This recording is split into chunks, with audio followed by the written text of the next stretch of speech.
Hello everyone, welcome to SQL Repository and you are watching module number 4 of AWS CLI. In this video, we will configure the VPC. And these are the commands that we are going to use in this video. And the first command is describe-vpc, which is very important command if you want to check your existing VPCs and any property related to that VPC. And then the next command that I will run is create-vpc to create a new virtual private network in my AWS account in EU Central 1 region, which is nothing but the Frankfurt region. Okay, so let me copy this command from the notepad and open command prompt, and the first command that I will run here is AWS space configure. Okay, so if you have not watched my previous videos on AWS CLI and you don't know how to configure AWS CLI on your laptop or desktop, then I would recommend to watch those videos first. Because I've configured AWS CLI on my laptop and then I've created the IAM user that I'm going to use in this video to create the virtual private network. For me, it is already configured, so I will just keep on hitting enter and I'm connected. Okay, so I'm going to paste the command that I've copied, and if I hit enter, it will list out the VPCs and all the property related to the VPC that I have in EU Central 1, which means Frankfurt region, and the account where I've created the IAM user. So I just have one VPC here, so that is why I can see the detail of only one VPC, and I can see multiple properties of that VPC like cidr-block, state, vpc-id, owner ID, and there are a couple of other parameters which you can see here. If I am interested in any particular parameter value, suppose I want to just check the vpc-id, which is here. Okay, so this is part of this document, and this is actually the list, because you can see this square bracket here. So whenever you will see the list, so any property inside the list, you will have to use the property name and then the square brackets. And if it is just the document, then you don't have to use the square bracket. Okay, so let me go ahead and execute the same command again.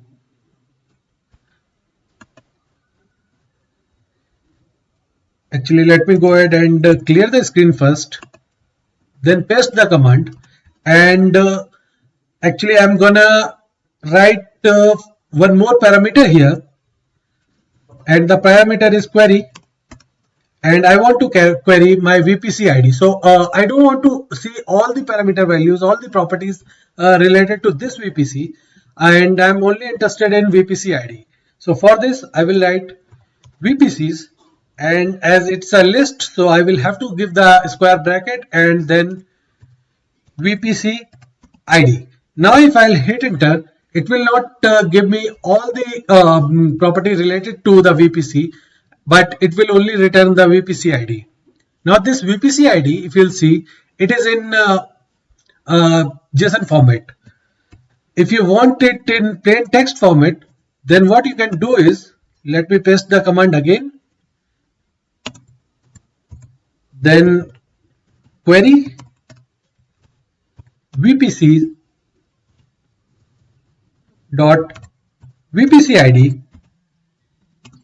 and then in the next line I will write output, and output will be in text format. Hit enter, and this time you will see the output in the plain text format. So JSON is the default format. If you have not given any format there, then you will find the output in the JSON format, but if you will mention text format, then it will give you the output in the text format. Okay, so far so good. Now the next command is this command where I have the filter. So here I only have one VPC-id, so filter will not make sense because you cannot filter anything. But let me actually go ahead and copy this VPC-id, paste it here, and as I have given the filter on the name VPC-ID and the value is this VPC-ID, so it will return only the output for this VPC. If I have multiple VPCs in my account, then it will just ignore the other VPCs because I've given the filter on the VPC ID, and it will return only the VPC ID or VPC which I'm interested in. Okay, so I will create another VPC and then we will run the same command again, and then I will tell you how exactly this filter works. Okay, so let me go ahead and copy my third command, which is create-vpc and the cidr block. So this will be my network IPs, which is 10.0.0.0/16. So the net mask is 16, which means last two octets. Region is EU Central 1, which is Frankfurt. And then in the query I've given vpc.VpcId. If I will not give that, it will create the VPC and then it will give all the properties related to this VPC in the output. But I'm not interested in all the properties. I just want the VPC ID. That is why I've given the VPC ID in the query and the output in text format. So let me go ahead and copy this command.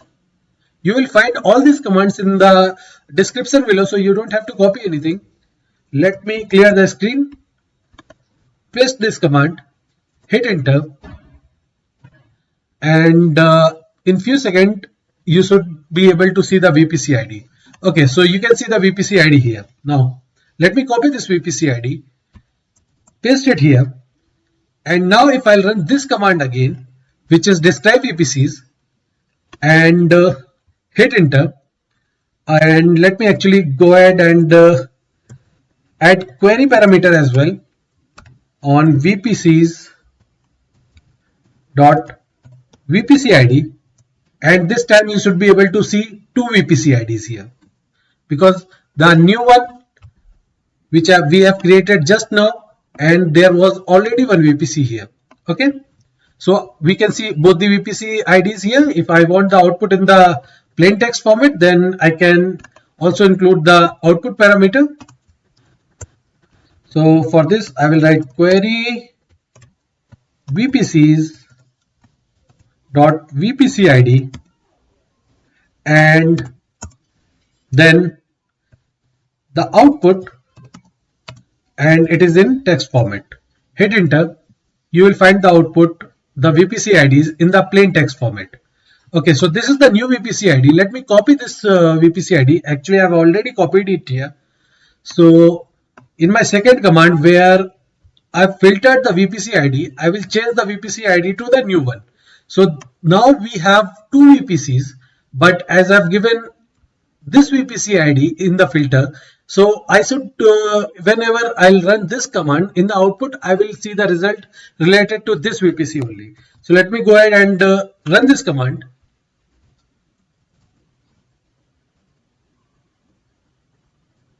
And this time you can see you have got the result only for this VPC and not for the VPC that was already there. Okay, so this is how you can filter using filters parameter. And if I'll go to the documentation here,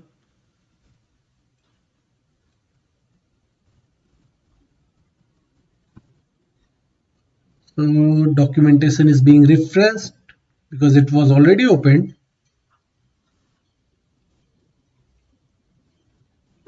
Okay, so now here you can see there are many other parameters, like you have the parameter for dry run.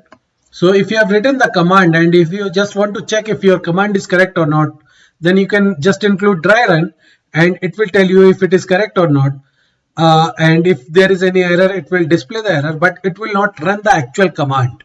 So if you'll run this with create-vpc and then the dry run parameter, it will actually not go ahead and create the new VPC, but it will just tell you if your command is okay or not. So let me actually go ahead and include this in my command here. So this is the create-vpc command, and this VPC with this cidr-block is already created. So if I'll go ahead and let me clear the screen first and paste this command. Let it give the output, and it says an error occurred. when calling the create-vpc operation, request would have succeeded, but dry run flag is set. Okay, so your command is okay, but the only problem was you have run it with the dry run flag, and this is why it did not create anything. Okay, so this is also very important parameter if you just want to check your AWS CLI command. Let me go back and go back to VPC management console. Here you can see one VPC here because the page is not refreshed, but now you should be able to see two VPCs. So this is the one that was already there, and this is the VPC that we have created just now, and you can verify the cidr notation as well. So the IP range is exactly the same that we have just created. So this is how you can create the VPCs, and in the next video we will create the subnet in this VPC, and then we will play around that subnet. I will see you again in the next video. Thank you for watching this one.